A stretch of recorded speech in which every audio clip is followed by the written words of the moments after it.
चलिए बुधवार यानी विमेंस वेडनेसडे शुरुआत करते हैं हमारी इस बेहद खास पेशकश की, जहां पर महिला दर्शकों से बातचीत होगी और आज उनकी फाइनेंशियल प्लानिंग कराने के लिए हमारे साथ जुड़ गए हैं Vishwajeet Parashar, mutual fund expert. Vishwajeet ji, बहुत बहुत स्वागत है आपका हमारी इस खास पेशकश में।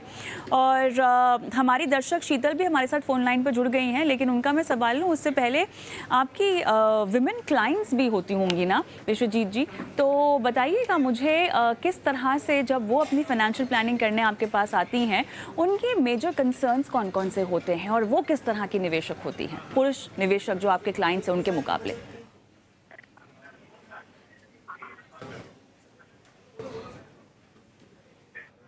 आप म्यूट पर हैं शायद विश्वजीत जी।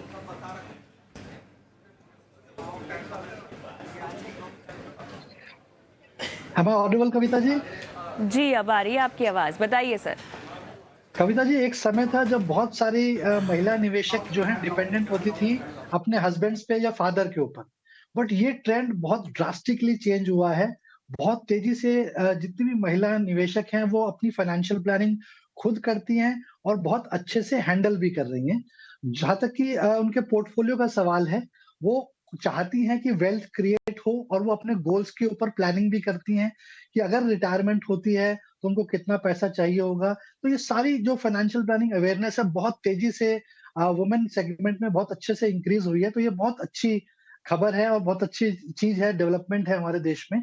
जहाँ तक कि उनके पोर्टफोलियो का सवाल है, जब वो इन्वेस्ट करती हैं, तो एक छोटी-सी गलती अवश्य करती हैं, कभी-कभी वो बहुत एड हॉक डिसीजंस लेती हैं, कि अगर मार्केट ऊपर आ गई है तो मैं निकाल लूँ क्या? या थोड़ा शॉर्ट टर्म का नेचर रखती हैं। तो मेरी सुझाव यही रहेगा महिला निवेशकों से कि जब आप निवेश करती हैं तो उसको एक लॉन्ग टर्म का पर्सपेक्टिव दें। ऐसा नहीं है कि मार्केट में जब भी उतार-चढ़ाव होगा तो आपको कोई ना कोई एक्शन लेना है। आप फंड्स अवश्य स्विच करें, लेकिन लॉन्ग टर्म के पर्सपेक्टिव से निवेश करें, तो आपका बहुत अच्छा वेल्थ क्रिएशन भी होगा और सारे गोल्स भी अचीव हो जाएँगे।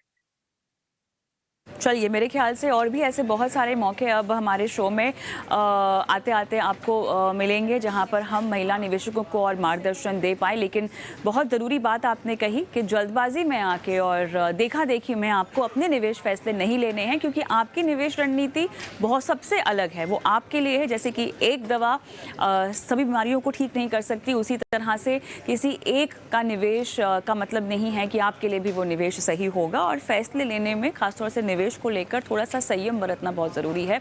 सलाह मशवरा करके इस तरह के फैसले लेने चाहिए।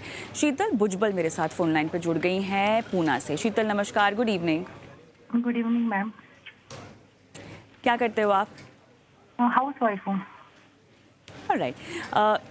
शीतल, आपका जो पोर्टफोलियो में देख रही हूँ उसमें आप लगभग 61,000 की एसआईपी कर रही हैं और आपके पास 12 फंड्स हैं जिसमें मौजूदा आपका निवेश चल रहा है और उसके अलावा आपके पास कुछ और 4 फंड्स हैं जहाँ पर आपने निवेश अपना रोका हुआ है, राइट?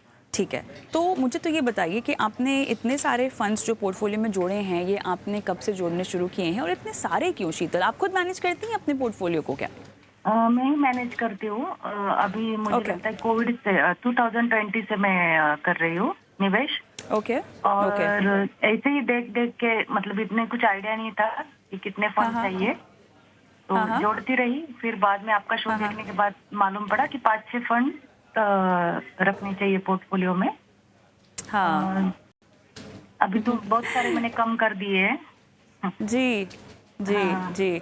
चलिए, कम करने के बाद भी 16 तो आपकी एक्टिव चल रही है, उसके बाद जहाँ रोका है वो मेरे ख्याल से 3 या 4 हैं।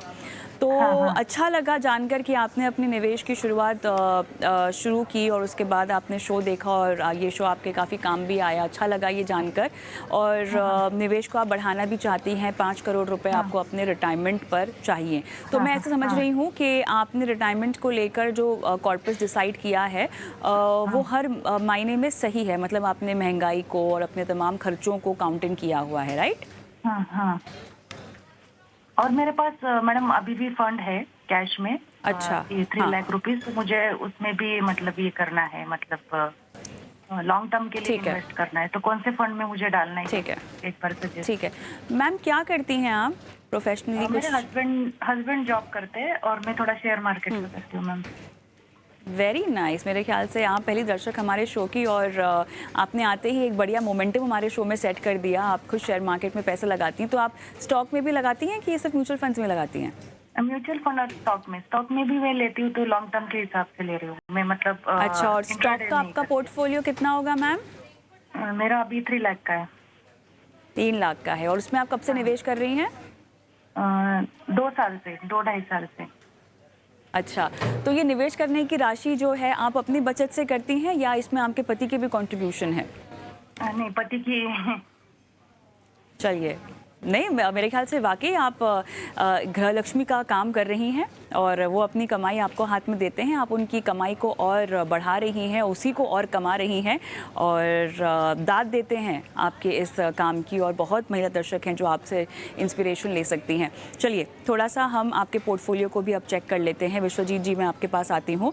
तो अच्छी बात यह है कि शीतल जी समझती हैं कि उनको अपने फंड्स कम करने हैं, और उन्होंने अपना इंटैक्ट रखा हुआ है गोल्ड, सभी गोल जो है रिटायरमेंट का, सभी बातों को ध्यान में रखते हुए, और खुद फैसले लेती हैं ये अपने निवेश की। ये भी मेरे ख्याल से काफ़ी उम्दा बात है। पढ़ती भी हैं, लिखती भी हैं, शोज़ भी देखती हैं, चैनल भी देखती हैं, तो ज्ञान बटोरने की पूरी कोशिश है इनकी।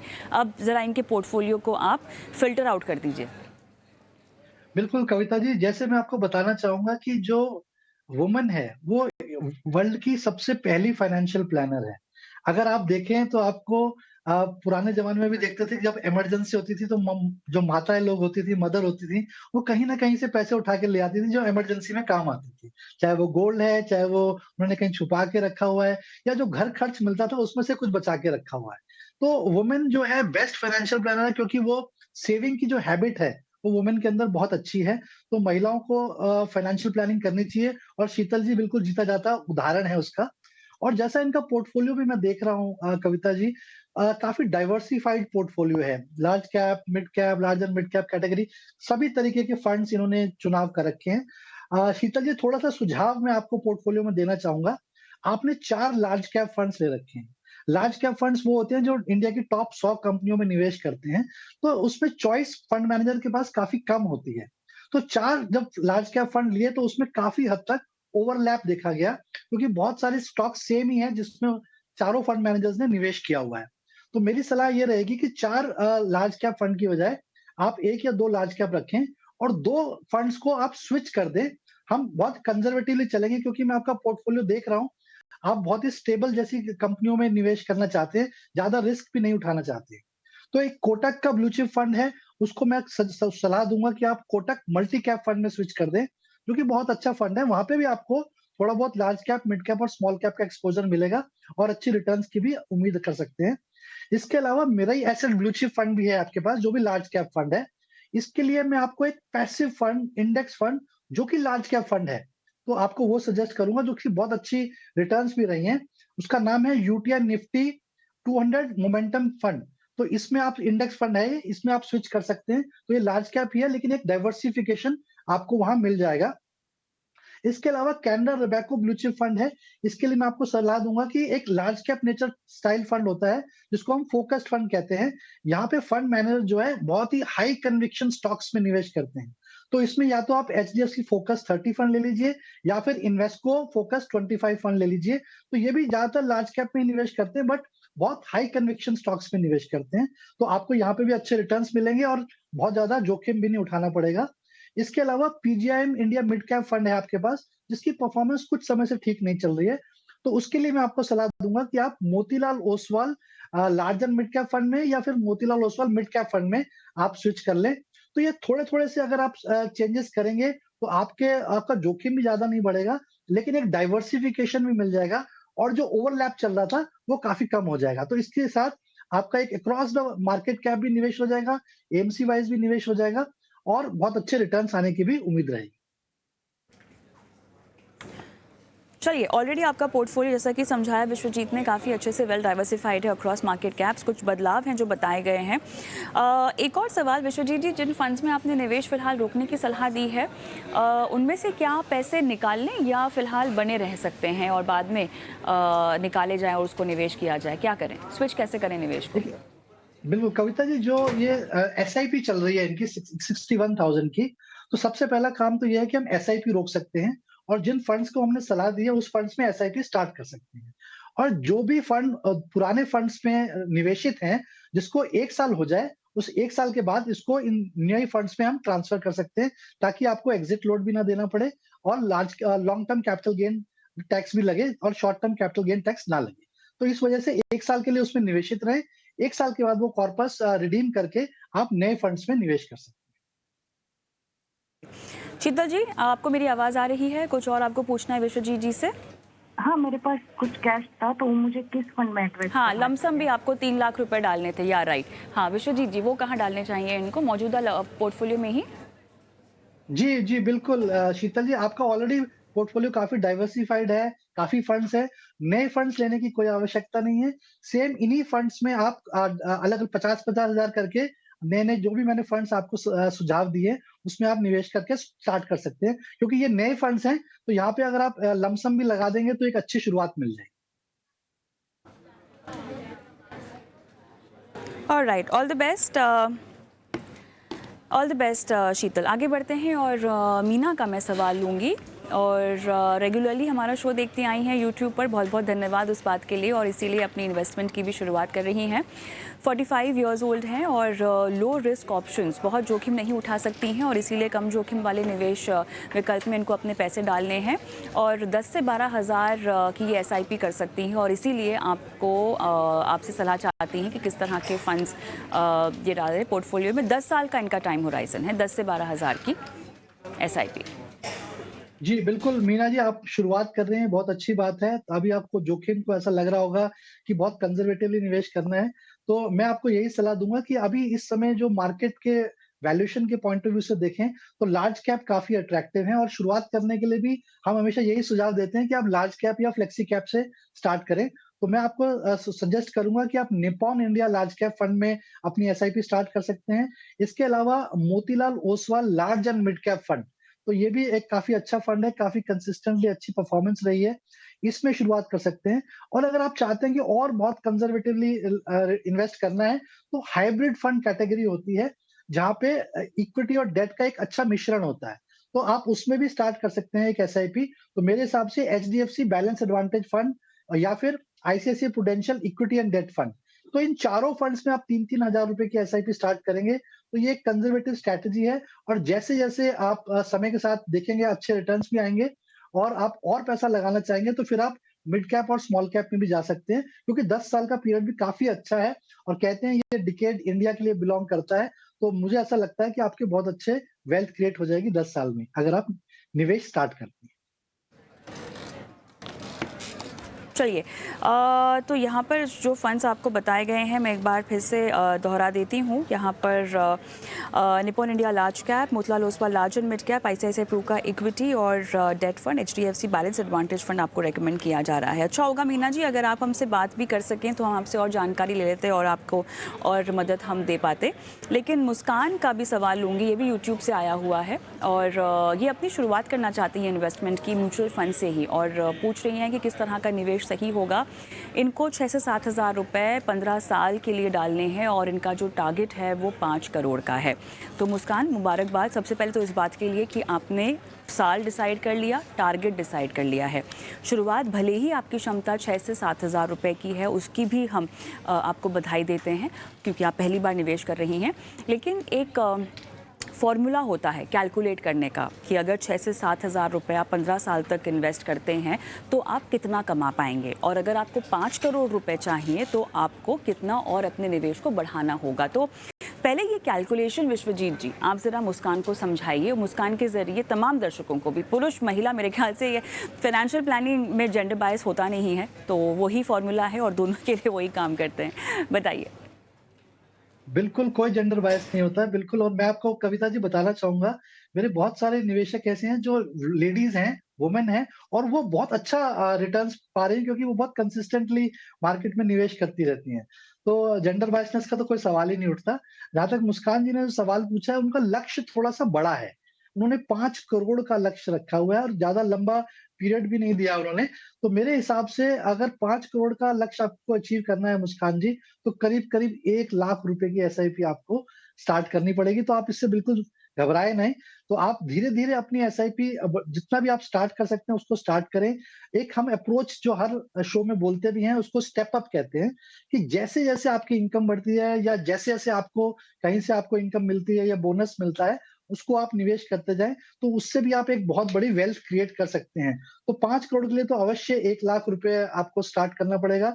लेकिन अगर आप 17,000 रुपए से शुरुआत करती हैं, 17,000 रुपए से शुरुआत करती हैं और 15% हर साल स्टेप अप करती हैं, यानी कि हर साल 15% अपनी एसआईपी को एनुअली आप इंक्रीज़ करती हैं, तो भी आप अपने लक्ष्य के करीब 5 करोड़ तक पहुँच जाएँगी। और अगर हम 12% का सीएजीआर लेके चलते हैं और अगर मार्केट ने अच्छा परफ़ॉर्म किया, तो आप और जल्दी पहुँच पाएँगे। लेकिन कंज़र्वेटिवली आप 12% का सीएजीआर लेके चलें, 17,000 से स्टार्ट करें और हर साल 15% आप अपना स्टेप अप करते रहें।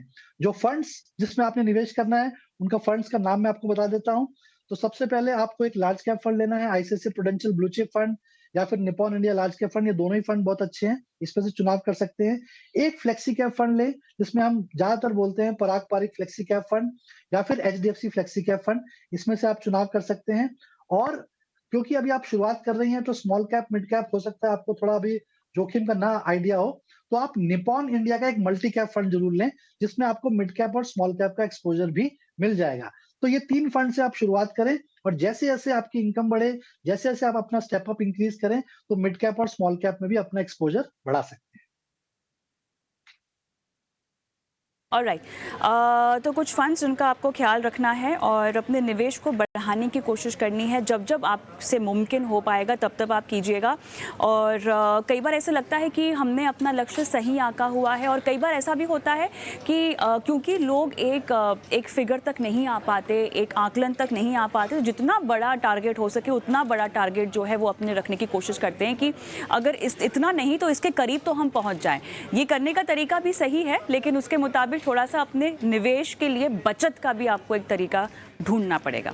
आगे हम बढ़ते हैं। पूर्णिमा का मैं सवाल लूंगी, और ये भी यूट्यूब पर से सवाल आ रहे हैं। मेरे ख्याल से हमारी महिला दर्शकें हमें यूट्यूब पर बहुत देखती हैं, तो बहुत अच्छी बात है, लेकिन अगर आप यही सवाल झटपट व्हाट्सएप भी कर देती तो हमारे पास आपका नंबर भी हो जाता और आपसे हम बातचीत भी कर पाते।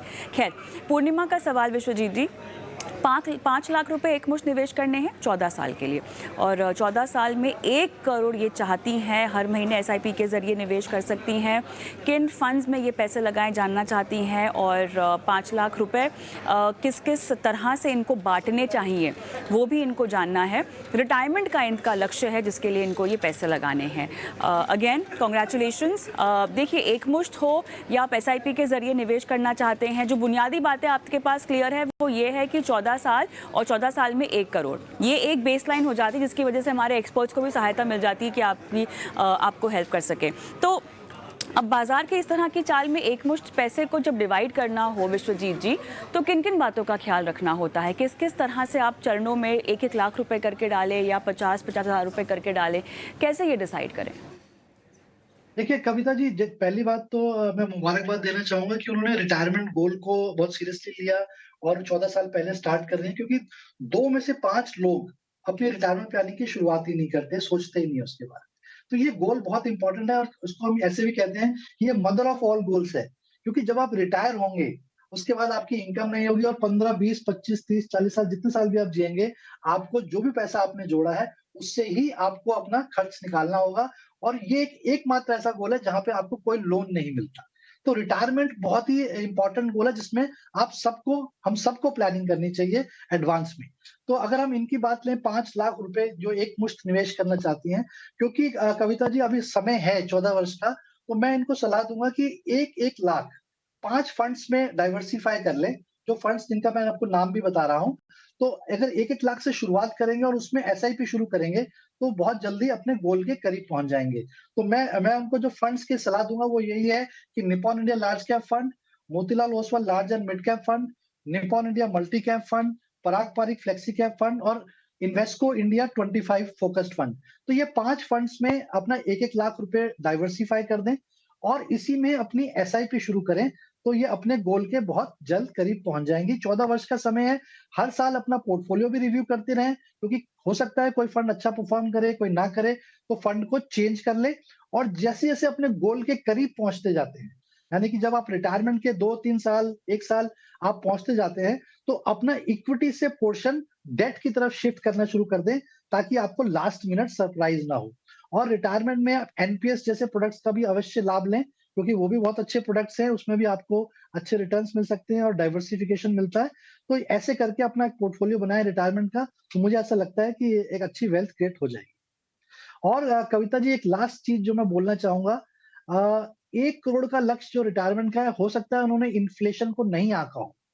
तो 14 वर्ष बाद जब वो रिटायर होंगी, तो हो इस 1 करोड़ की वैल्यू उनको कम से कम 2 करोड़ रुपया चाहिए होगा, तब जाके वो सेम लाइफ़स्टाइल अपना मेंटेन कर पाएँगे। तो जब आप रिटायरमेंट प्लानिंग करते हैं, तो इन्फ्लेशन या महँगाई को भी आकलन लेके चलें, इंक्लूड करके चलें, तभी आप एक अच्छा रिटायरमेंट प्लान बना पाएँ। ये तो ये थी पूर्णिमा को सलाह, और इसी के साथ जो महिलाओं के सवाल हैं वो फिलहाल हमारे समाप्त हो रहे हैं, लेकिन पुरुष दर्शक जो हैं, निवेशक जो हैं, उनके सवाल हमारे पास हैं और हम आगे बढ़ते हैं और उनके सवालों को भी अब शो में शामिल करते हैं।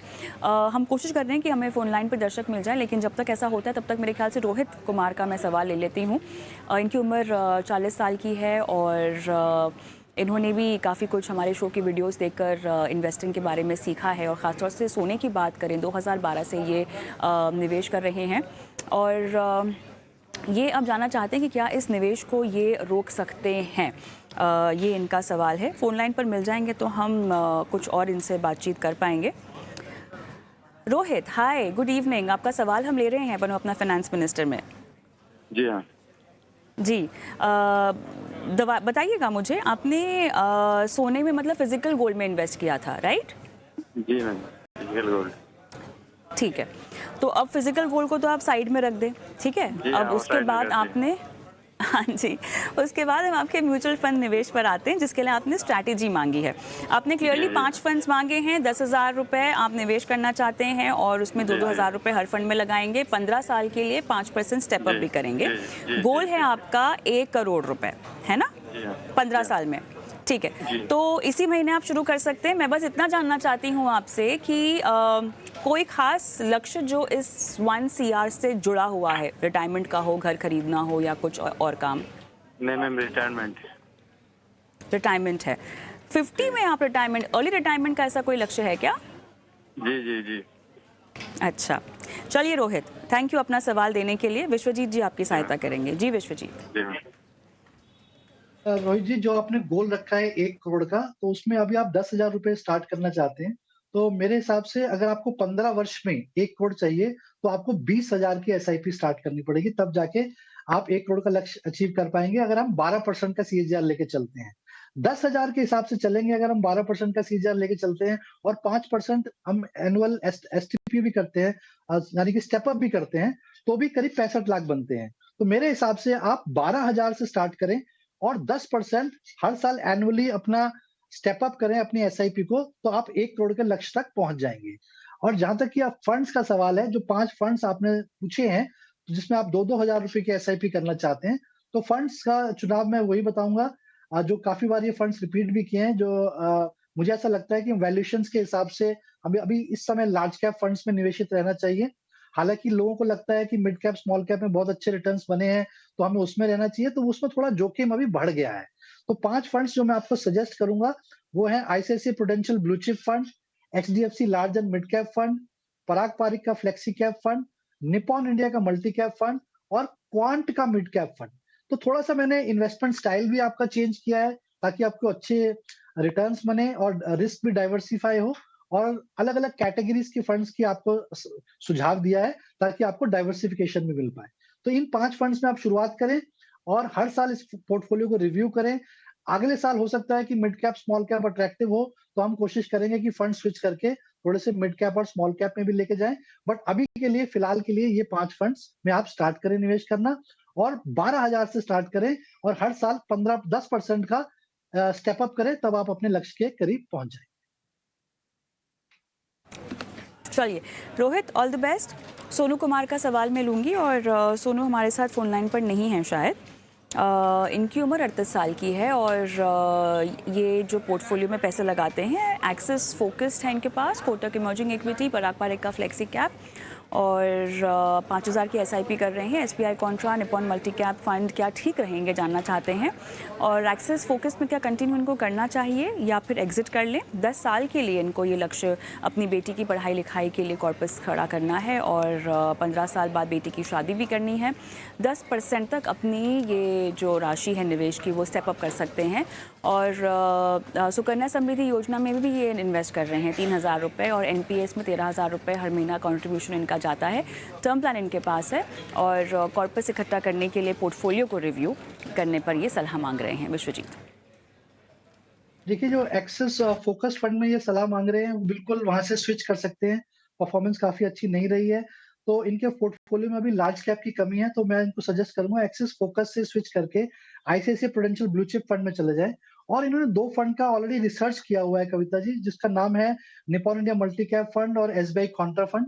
तो ये दोनों ही फंड बहुत अच्छे हैं। कॉन्ट्रा फंड ऑब्वियसली मार्केट के अगेंस्ट चलता है, जो स्टॉक्स अभी अंडर परफॉर्म कर रहे हैं और लगता है फंड मैनेजर को कि आगे चल के अच्छे रिटर्न्स देंगे, और तो उन फंड्स में, उन स्टॉक्स में निवेश किया जाता है। और अभी भी अगर आप 3, 4, 5 साल की रिटर्न्स देखें SBI कॉन्ट्रा फंड की, तो काफी अच्छी है। और निपॉन इंडिया मल्टी कैप तो लीडर है मल्टी कैप कैटेगरी में, तो उसमें भी आप निवेश कर सकते हैं। दोनों फंड आपने जो चुनाव किए हैं बहुत अच्छे हैं, उसमें आप बिल्कुल निवेश करें।